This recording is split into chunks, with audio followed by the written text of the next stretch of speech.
Okay, I'm Hanna Pelikan, and I'm currently a master's student at the University of Twente. I just started, and this work that I'm presenting is based on my bachelor thesis that I did at the University, at Linköping University and University of Osnabrück. And Matthias Brod, my co-author, was also my supervisor. He unfortunately cannot be here today. He is an expert in conversation analysis, the method we used, but probably not so known in this community. I first want to start with why this study is relevant. It's for two reasons. First of all, we studied how people interact with a conventional humanoid robot, that is a robot that is really used outside the lab. We used the Now robot, which is used in elderly care and also in hospitals, for example, or in schools. So we were interested in how people talk to this robot that is really used already, and derive implications of how robot design might be improved, whether depending on whether people talk to the robot like they would to a human or maybe not. And the second interesting point is we used conversation analysis as a method, as I already mentioned, and it's still relatively new in the investigation of human-robot interaction. So I think it's interesting to see that you can actually derive very interesting results by it. We'll see that later on. I first want to start with some background or terms that are common that will occur throughout my talk for those of you who are not familiar with the method. First of all, conversation analysis assumes that interaction is always sequentially organized. That is, it doesn't just move forward in time, but everything that is being said is always projecting back to what has been said before, and will also create expectations about what will be said and what has to be said later on. And you can ask why that now, this already inspired our title. So why this specific action, or for what reason this specific action at this specific time point. And then by trying to answer this, you usually, you can, based on the interaction and the context, you really find that everything is connected. Another important concept is turn-taking. Probably you've heard about it. It's who is speaking at which, who is taking the turn at speaking. And there's an important paper by Sachs and colleagues, and they found that overwhelmingly there's only one person speaking at a time. And of course, humans are not perfect. There is longer silences that occur and also overlap. But the ideal would be, I try to indicate that in blue, that it's kind of tightly connected without any trouble. But if there's trouble occurring, humans have mechanisms to repair it by just repeating it or making sure who's actually speaking so that two people don't speak at the same time. And then the last concept I want to introduce is conditional relevance. It means that there's sometimes utterances that will call for a second utterance to follow. So for example, if you see me in the hallway and you will say hello, you probably expect me to respond as well. You will think like she should also say hello. And if I don't, you will think either I didn't hear it or maybe I'm ignoring you in the worst case. So if these actions are not being produced upon this first action, they are also noticed as being absent, so they will influence the interaction, and we will see that this is a quite important concept in our data.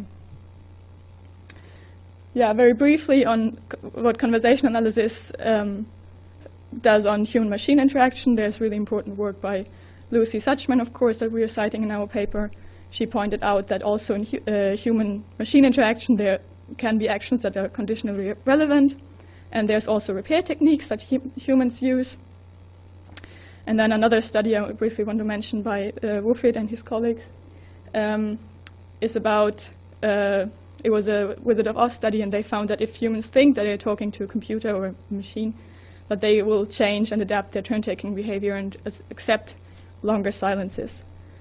And then more recent studies that really use the Now robot and investigate this interaction with conversation analysis as a method. There's two researchers working on this. One is Carola Pietsch in Germany. She uses the robot in a museum setting. And then Kerstin Dautenhahn in the UK, who investigates the Now robot as a therapy tool for children with autism. About our study, we used 13 participants, or we had 13 participants who played a charade game with the Now robot. The game was played in the humanoid robot lab at Linköping University, and the robot would briefly introduce itself and then imitate things or animals, so the people had to guess and say what they assumed the robot was. So it was language-based, and the robot would process this input and then give feedback whether the guess was correct or not. And the interaction structure that we used was basically designed by computer scientists at the university. They were using it because they took the robot to schools to advertise the university and the robot. So the robot would have sound signals that indicated when the robot would listen, because the now robot cannot listen during a full conversation unless this is like different from how we do it, of course. So the robot has to be programmed when it should listen. And this was indicated by sound and also by flashing lights in the eyes. I want to briefly start with one video to give you an idea how the interaction looks like. I want to stress this is real data from our corpus, so you will see the participants that are interacting. Hello, I'm Now.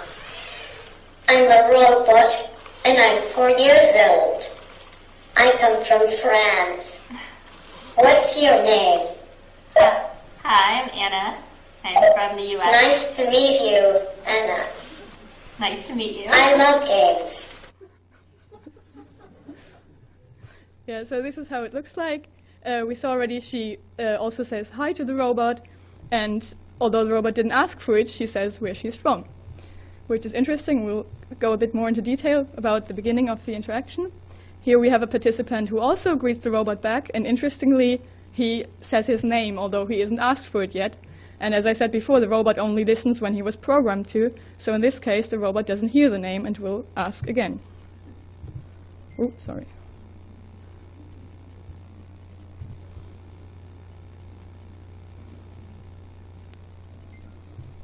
Sorry.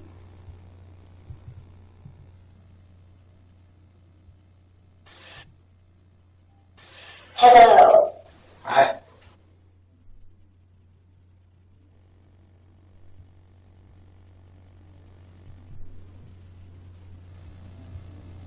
I hope this works.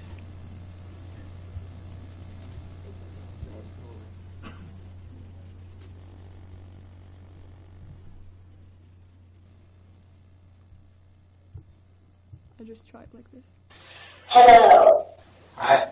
I'm Now. I'm Larry. I'm a robot and I'm 4 years old. I come from France. What's your name? Larry. Nice to meet you, Larry. So we see that he... I'm going to try again. We saw that he greets the robot back, as I said, and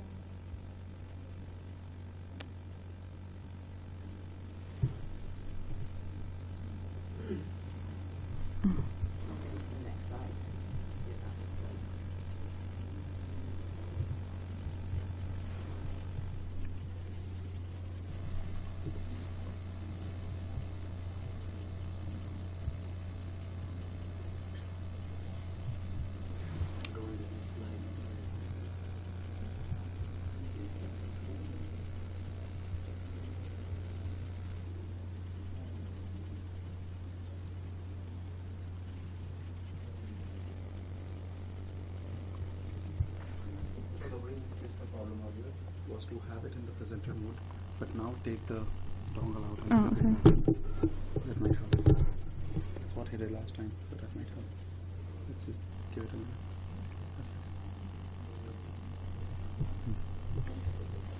okay, so I'll just show you my slides like this.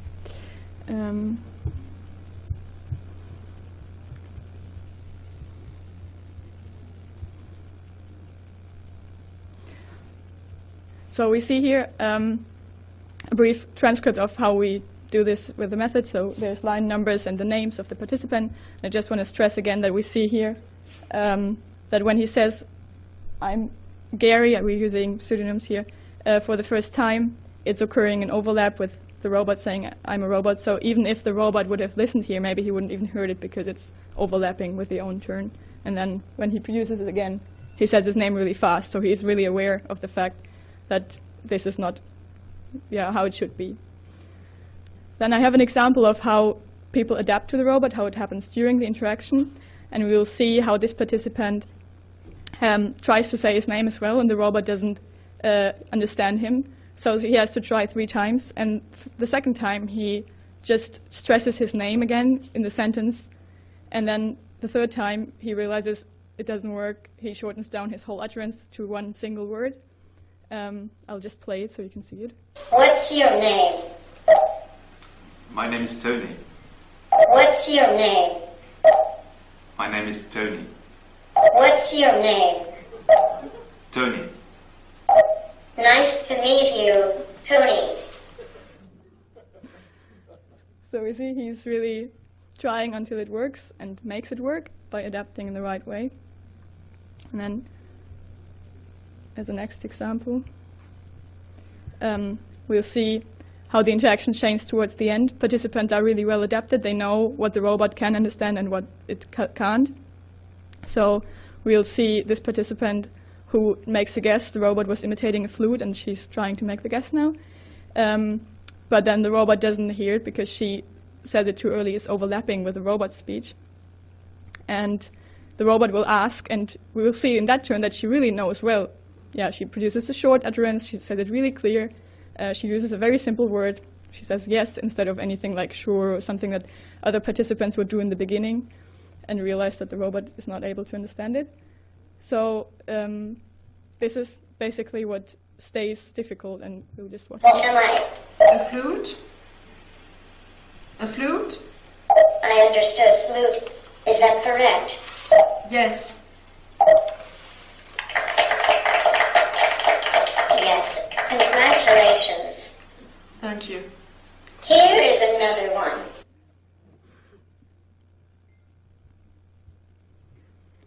Yes, so I'll quickly summarize the results.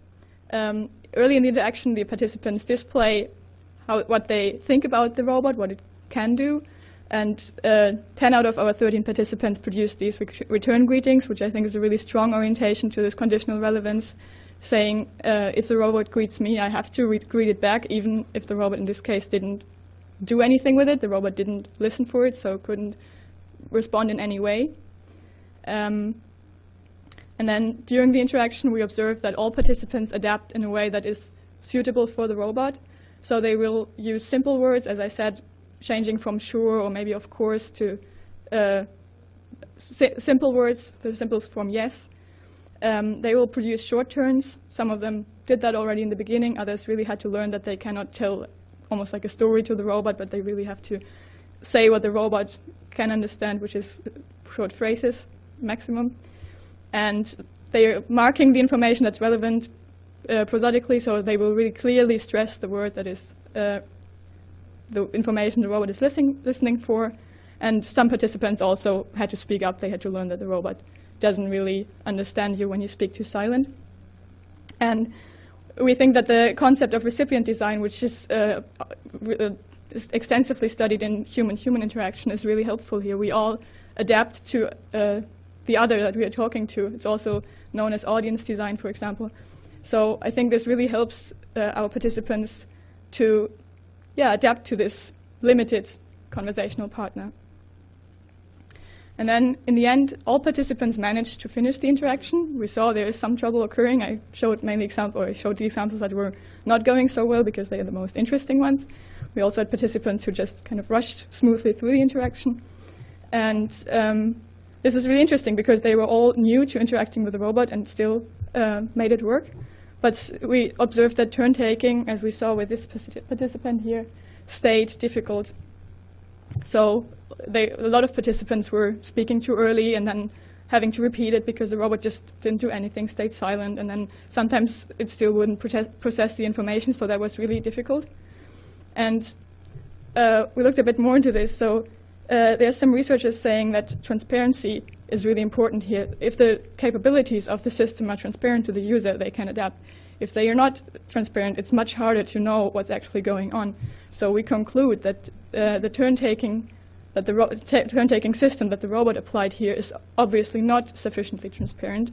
And the reason for this is that the robot produces these pre-programmed units that are actually quite long, as we saw in the example, with the introduction where the robot says, I'm 4 years old, I'm from France, and so on. Whereas in human interaction, we can always at any time have a speaker change that we just negotiate. There's places, so-called transition relevance places in the interaction where anybody else can take the turn, or we can kind of see who will speak next. And the robot is simply not able to do that.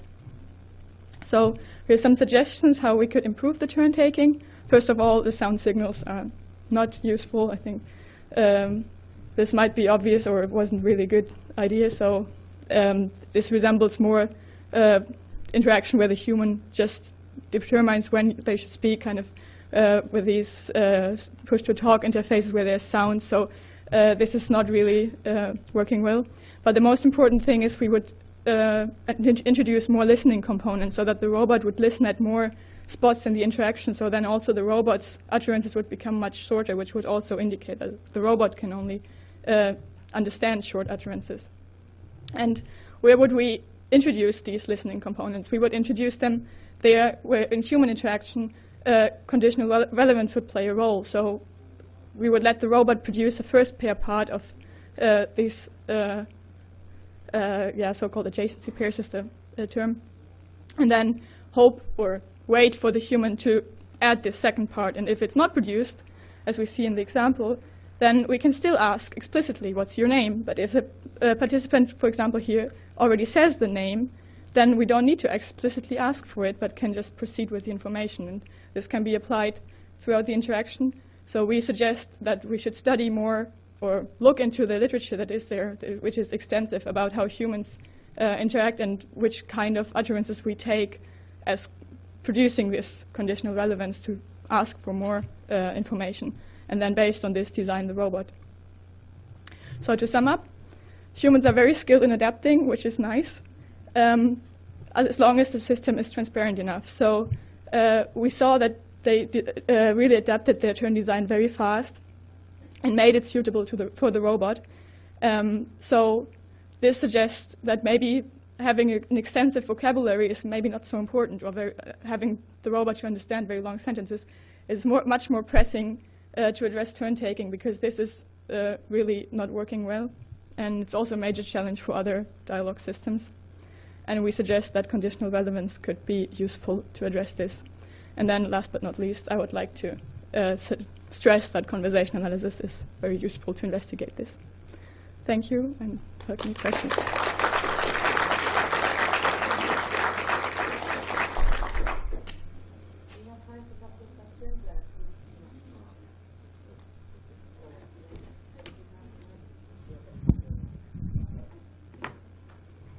Thank you so much for the video. It's really impressive. If I were you, I would bring the robot here, actually. I have a very quick question. So first of all, is there any goal or part of your purpose to enable learning in the robot so that after a bunch of more participants will be able to learn or better? Second one is like, have you ever tried to let a robot speak with another robot? Thank you.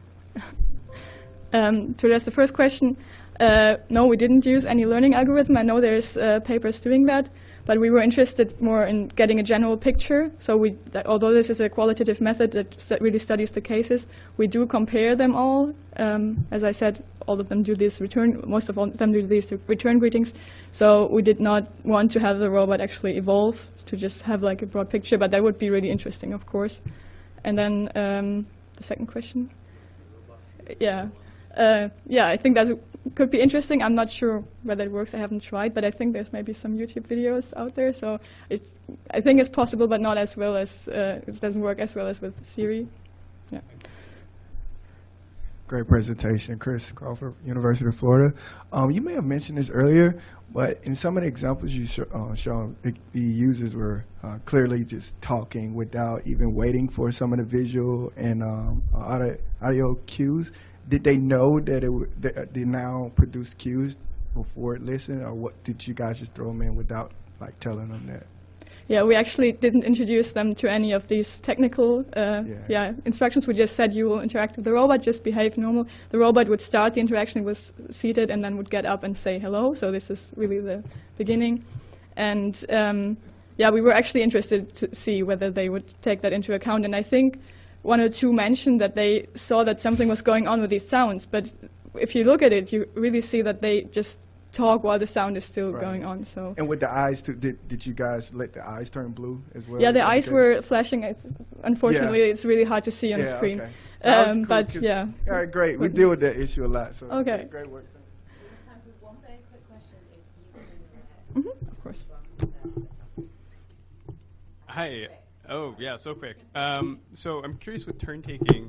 Why is there a limitation that the robot has to listen at certain parts? Why can't the robot always be listening, and you could have some sort of clutch that if the human interrupts, the robot just stops, and it's just always listening, always gathering? Why is that a limitation right now? Actually, I don't really know why it is not done. I know that it is not done. Like all the now robots that I've seen, also the ones that are really programmed, like this is basically based on the choreography interface that comes with the robot. But I've seen implementations where everything is replaced, but also in these implementations, the robot only listens at these specified time points. I'm not actually sure why no one has tried it, whether it's really difficult to just abstract the sounds that the robot is doing. I guess that would be like a future thing maybe, but as long as we don't manage, I think this might be a way to overcome it, or maybe make it easier, because the robot, if you have it listening the whole time, it's obviously more difficult to find out. Okay, thank you. Thank you.